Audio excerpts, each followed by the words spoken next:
welcome to the deep dive. Today we're tackling something really crucial, nailing the job interview. Yeah, and specifically, we're zeroing in on two, let's say, classic questions. Why should we hire you? And maybe the trickier one, what is your greatest weakness? Right. And for this deep dive, we're drawing on an educational lesson, right?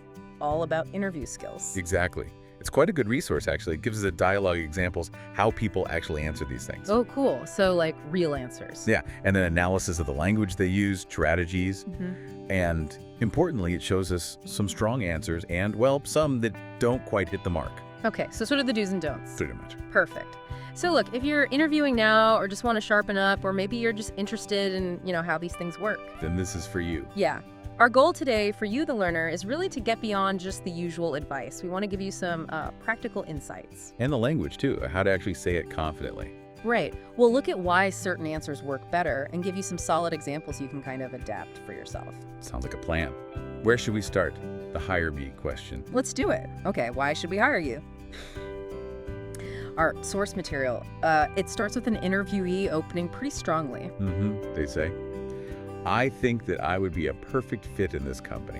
Which, sounds confident. The lesson highlights that, right? That it shows confidence, like you already see yourself there. It does. It's a strong opening move, but there's a potential pitfall, isn't there? You mean it could sound a bit arrogant if you don't back it up? Exactly.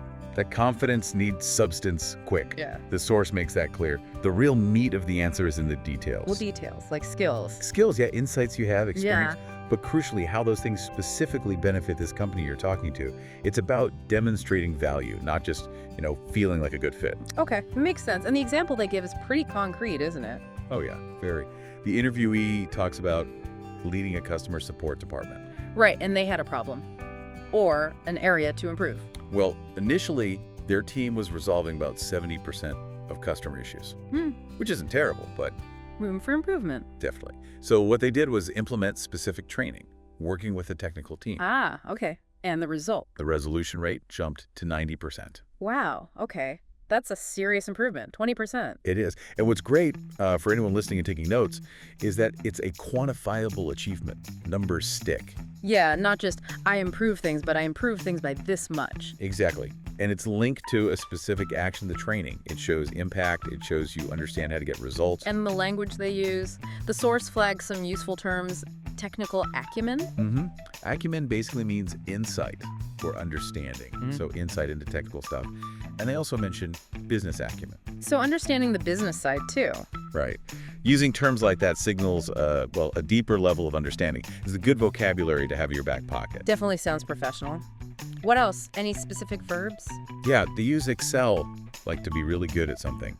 They say they excel at building strong long-term consumer relationships. Okay, strong verb. And also headed, like when I headed the customer support department, clearly shows leadership. Got it.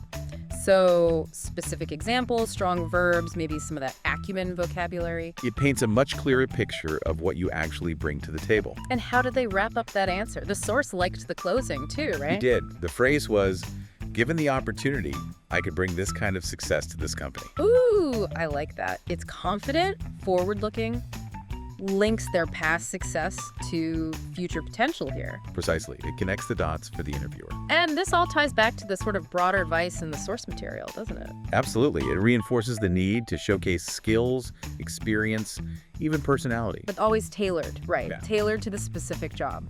Always. Researching the company is non-negotiable. You need to know what they need, what their challenges are, so you can directly address them. It shows you've done your homework.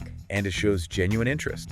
The source mentions that demonstrating you understand the job requirements and expressing real enthusiasm helps. Even something simple like, I really want this job because I admire X about your company. If it's sincere, yes. Yeah. It adds to the overall impression. And underpinning all of this, confidence. Always confidence. It's critical. How do you project that, though, according to the source? Well, it's about clear speech, not rushing, but not dragging either. a steady pace. Body language too, presumably. Oh, definitely. Positive body language and using strong, assertive language, avoiding those weaker phrases. Like, I think I can, maybe. Exactly. Instead of I think I can, try I am confident I can, or just state what you did.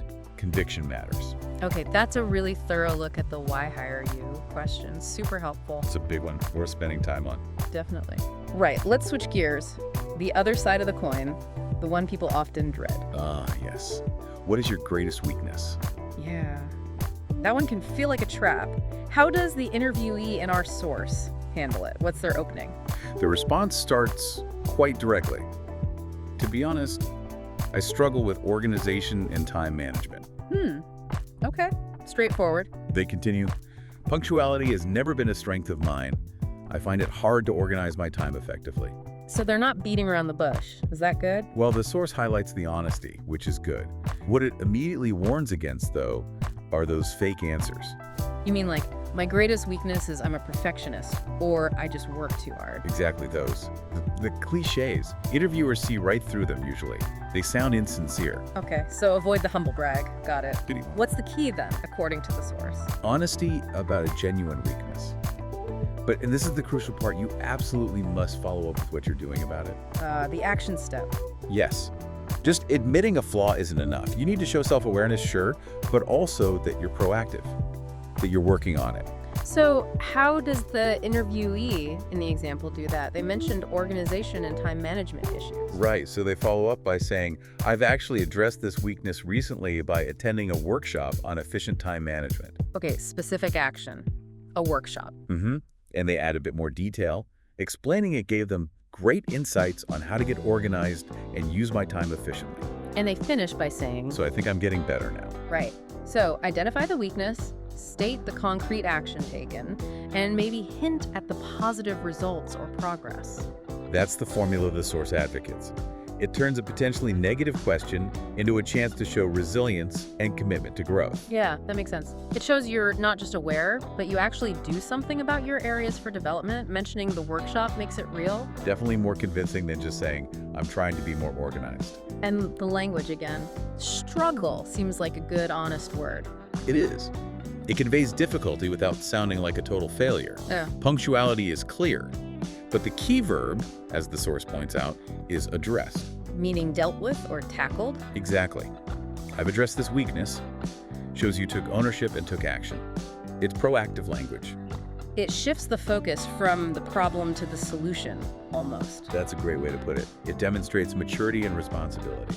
Now, while we're on weaknesses, the source probably mentions strengths too, right? You need both. Oh, absolutely. You have to be ready for the what are your strengths question too. And the same principle applies, back them up with specific examples, achievements. Quantifiable results again, if possible. Ideally, yes. Proof is always better than just claims. And what about follow-up questions? If you mention, say, the time management workshop, might they ask more? It's possible. The source mentions this briefly. An interviewer might ask for a specific example of how you used a technique from the workshop or how the weakness affected a past project. So be prepared to elaborate a little if needed. Yeah, just have a bit more detail ready in case they probe further. Okay, wow, we've really unpacked those two questions. Feels much less daunting now, actually. Good. That's the idea. Once you break them down, they're manageable. Right, let's maybe just quickly recap the main takeaways for listeners. Sure. For why should we hire you? The big thing is value. What unique value do you bring? Show it, don't just tell it. Use specific examples, numbers if you can. Exactly. And deliver it with confidence and genuine enthusiasm for that specific role and company. Tailor, tailor, tailor. Always. And for what is your greatest weakness? Honesty first. Pick a real weakness, not a fake one. But immediately pivot to the solution. What are you actively doing to improve? Show self-awareness, show action. Concrete steps are key. The workshop example was great for that. Definitely. It turns the question into a positive showcase of your commitment to growth. So some practical advice for everyone listening. Maybe take a few minutes after this. Yeah, good idea. Reflect on your own stuff. What are your key skills? What are those great examples from your experience? And what's a genuine area you're working on? How can you frame that positively, showing the steps you're taking? Think about the language, too. Those strong verbs, maybe terms like acumen if they fit naturally. Yeah. Practice saying it out loud. Brainstorm those specific stories that really show your strengths and also how you handle challenges. It's all about preparation, really. Which brings us to a final thought, something for you to ponder. When an interviewer asks these questions, why hire you? Your weakness? Yeah. Are they just looking for the answer itself? Or is it maybe deeper than that? Perhaps these questions are really a window, a way to see how self-aware you are. How you approach challenges, maybe. How you see opportunities. And maybe, just maybe, how much effort you put into preparing for this specific interview says something about your work ethic. And how much you genuinely want the job. Definitely something to think about. What is your preparation signal? Good question to end on. Indeed. Well, thanks for joining us for this deep dive today. Hopefully that shed some light on acing those interview questions.